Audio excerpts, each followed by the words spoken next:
ಕದನ ವಿರಾಮದ ಮಧ್ಯೆಯೇ ಅಮೆರಿಕಾಗೆ ಇರಾನ್ ಶಾಕ್ ಕೊಟ್ಟಿದೆ. ಮಧ್ಯಪ್ರಾಚ್ಯ ಮಹಾಯುದ್ಧ ಮತ್ತೆ ಧಗಧಗಿಸುತ್ತಾ ಈ ಪ್ರಶ್ನೆ ಕೂಡ ಕಾಡ್ತಾ ಇದೆ. ಉಭಯ ದೇಶಗಳಿಂದ ಕದನ ವಿರಾಮ ಉಲ್ಲಂಘನೆಯಾಗಿದೆ.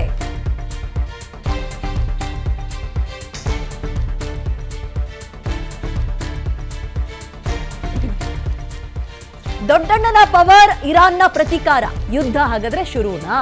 ಕದನ ವಿರಾಮವನ್ನ ಗಾಳಿಗೆ ತೂರಿದವೆ ಉಭಯ ದೇಶಗಳು. ಕದನ ವಿರಾಮ ಒಪ್ಪಂದವೇ ಭಂಗವಾಗುವ ಭೀತಿ ಕಾಡ್ತಾ ಇದೆ. ಜನ ಅಂತೂ ನೆಮ್ಮದಿಯಾಗಿರೋದು ಬೇಡ ಈ ದೊಡ್ಡ ದೊಡ್ಡ ಲೀಡರ್ಸ್ಗಳಿಗೆ. ಅಲ್ಲಿ ಜನ ಸಾಯ್ತಾ ಇದ್ದಾರೆ, ನೇರವಾಗಿ ಸಾವಿಗೆ ತುತ್ತಾಗ್ತಾ ಇದ್ದಾರೆ. ಇಲ್ಲಿ ಇಂಡೈರೆಕ್ಟ್ ಆಗಿ ಹೊಟ್ಟೆಗೆ ಉಪವಾಸ, ಆದರೆ ಉಪವಾಸದ ರೀತಿಯಲ್ಲಿ ಬೇರೆ ದೇಶಗಳು ಕೂಡ ನರಳೋ ರೀತಿಯಲ್ಲಿ ಮಾಡ್ತಾ ಇದ್ದಾರೆ. ನೋಡಿ, ಈಗ ಕ್ಷಿಪಣಿ ಉಡಾವಣೆ ತಾಣದ ಮೇಲೆ ಅಮೆರಿಕ ವಾಯುದಾಳಿಯನ್ನು ನಡೆಸಿದೆ. ಅಮೆರಿಕ ವೈಮಾನಿಕ ದಾಳಿಗೆ ಇರಾನ್ ಆಕ್ರೋಶ ವ್ಯಕ್ತಪಡಿಸ್ತಾ ಇದ್ದು, ಕ್ಷಿಪಣಿ ಉಡಾವಣೆಯ ತಾಣದ ಮೇಲೆ ಅಮೆರಿಕ ವಾಯುದಾಳಿ ನಡೆಸಿದೆ. ಕದನ ವಿರಾಮ ಒಪ್ಪಂದ ಉಲ್ಲಂಘನೆಯ ಆರೋಪ ಮಾಡ್ತಾ ಇದ್ದು, ಹರ್ಮೋಜ್ನಲ್ಲಿ ಅಮೆರಿಕ ದಾಳಿ ಮಾಡಿದ ಆರೋಪ ಇದೆ. ಅಮೆರಿಕದ ವಿರುದ್ಧ ಇರಾನ್ ವಿದೇಶಾಂಗ ಸಚಿವಾಲಯ ಕಿಡಿಕಾರ್ತಾ ಇದ್ದು, ರಕ್ಷಣಾತ್ಮಕ ಕಾರ್ಯಾಚರಣೆ ಅಂತ ಅಮೆರಿಕ ಇದಕ್ಕೆ ಸಮರ್ಥನೆಗೆ ಮುಂದಾಗಿದೆ. ರಕ್ಷಣಾತ್ಮಕ ಕಾರ್ಯಾಚರಣೆ ಅಂತ. ಇದರ ನಡುವೆ ಮಧ್ಯಪ್ರಾಚ್ಯದಲ್ಲಿ ಮತ್ತೆ ಯುದ್ಧದ ಕಾರ್ಮೋಡ ಆವರಿಸಿದ್ದು, ಕುವೈತ್ ವಿಮಾನ ನಿಲ್ದಾಣದ ಮೇಲೆ ಇರಾನ್ ದಾಳಿ ನಡೆಸಿದೆ. ಕ್ಷಿಪಣಿ ದಾಳಿಯಲ್ಲಿ ಓರ್ವ ಭಾರತೀಯ ಸಾವನ್ನಪ್ಪಿದ್ದಾರೆ. ಇರಾನ್ ದಾಳಿಗೆ ಬರೋಬ್ಬರಿ 63 ಜನರಿಗೆ ಗಾಯಗಳಾಗಿದೆ. ಕುವೈತ್ ಏರ್ಪೋರ್ಟ್ನಲ್ಲಿ ವಿಮಾನಗಳು ತಾತ್ಕಾಲಿಕವಾಗಿ ಸ್ಥಗಿತಗೊಂಡಿವೆ. ಅಂತಾರಾಷ್ಟ್ರೀಯ ವಿಶ್ಲೇಷಕರು ಉಮರ್ ಶರೀಫ್ ಅವರು ನಮ್ಮ ಜೊತೆ ಝೂಮಿಗೆ ಅಂದ್ರೆ ಲೈವ್ಗೆ ಜಾಯ್ನ್ ಆಗ್ತಿದ್ದಾರೆ. ಸರ್ ನಮಸ್ಕಾರ. ಈಗ ಅಮೆರಿಕದ ಈ ನಡೆ ಅಂದ್ರೆ ಇವರು ಟೈಮ್ ತಗೊಂಡಿದ್ದೇ ತಯಾರಿ ಮಾಡ್ಕೊಳ್ಳಕ್ಕೆ ಅಂತ ಅನ್ಸತ್ತಾ? ಕದನ ವಿರಾಮ ಅಂತಾರೆ, ಇದ್ದಿದ್ದಕ್ಕಂಗೆ ಅಟ್ಯಾಕ್ ಮಾಡ್ತಾರೆ. ಕರೆಕ್ಟ್. ಅದೇನಂದ್ರೆ ಇವ್ರು ಕದನ ವಿರಾಮಕ್ಕೆಲ್ಲ ಅವ್ರು ಮರ್ಯಾದೆ ಕೊಡೋರಲ್ಲ.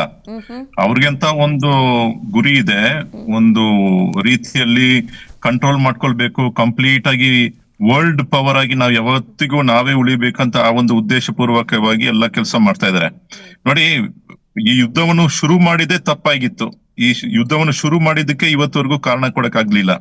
ಮತ್ತೆ ಕದನ ವಿರಾಮದಲ್ಲಿ ಅವರು ಎಂತಹ ಒಂದು ವರ್ತನೆ ಮಾಡಿದ್ದಾರೆ ಅಂದ್ರೆ, ಅಲ್ಲಿ ಇರತಕ್ಕಂತ ಆಯಿಲ್ ಟ್ಯಾಂಕ್ಗೆ ಮಿಸೈಲ್ ಅನ್ನ ಫೈರ್ ಮಾಡಿದ್ದಾರೆ.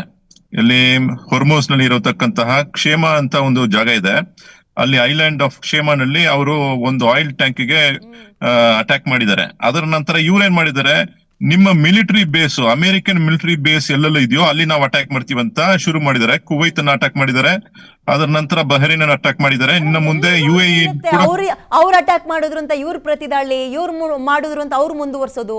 ಜನ ನೆಮ್ಮದಿಯಾಗಿರೋದೇ ಬೇಡವಾ? ಜನ ಸಾಯ್ತಾ ಇರೋದು ಅಲ್ಲಿ ಮಾತ್ರ ಅಲ್ಲ ಸರ್, ಇಡೀ ಜಗತ್ತಲ್ಲಿ ಜನ ಸಾಯ್ತಾ ಇದ್ದಾರೆ, ಡೈರೆಕ್ಟ್ ಆಗೋ ಇಂಡೈರೆಕ್ಟ್ ಆಗೋ. ಎಲ್ಲಿಗೆ ಹೋಗಿ ನಿಂತ್ಕೊಳ್ಳೋದು ಹಿಂಗಾಗ್ಬಿಟ್ರೆ ಅಂತ ಅಲ್ವಾ?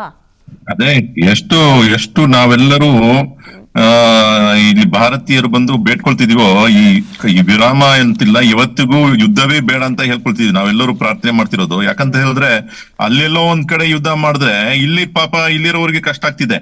ಇಲ್ಲಿ ನಮ್ಗೆ ಗ್ಯಾಸ್ ಸಿಗ್ತಿಲ್ಲ, ನಮ್ಮ ಹೋಟೆಲ್ ನಡ್ಸಕ್ಕೆ ಕಷ್ಟ ಆಗ್ತಿದೆ, ಅವ್ರ ಮನೆ ನಡ್ಸ್ಕೊಳಕ್ಕೆ ಕಷ್ಟ ಆಗ್ತಿದೆ, ಮತ್ತೆ ಗೋಲ್ಡ್ ರೇಟ್ ಜಾಸ್ತಿ ಆಗ್ಬಿಟ್ಟಿದೆ, ಮತ್ತೆ ಗೋಲ್ಡ್ನೇ ನೀವು ಕೊಲ್ಕೊಳ್ಬೇಡಿ ಅಂತ ಹೇಳ್ತವ್ರೆ. ಸೊ ಅಂತ ಒಂದು ಪರಿಸ್ಥಿತಿ ನಮ್ಗೆ ಇವಾಗ ಆಗ್ತಿರುವಾಗ ನಮ್ಗೆ ಎಲ್ಲೂ ಕೂಡ ಯುದ್ಧ ಬೇಡ ಅಂತಾನೆ ಹೇಳ್ಕೊಳ್ತೀವಿ ಅಲ್ಲ? Correct. Anyway, thank you sir, thank you.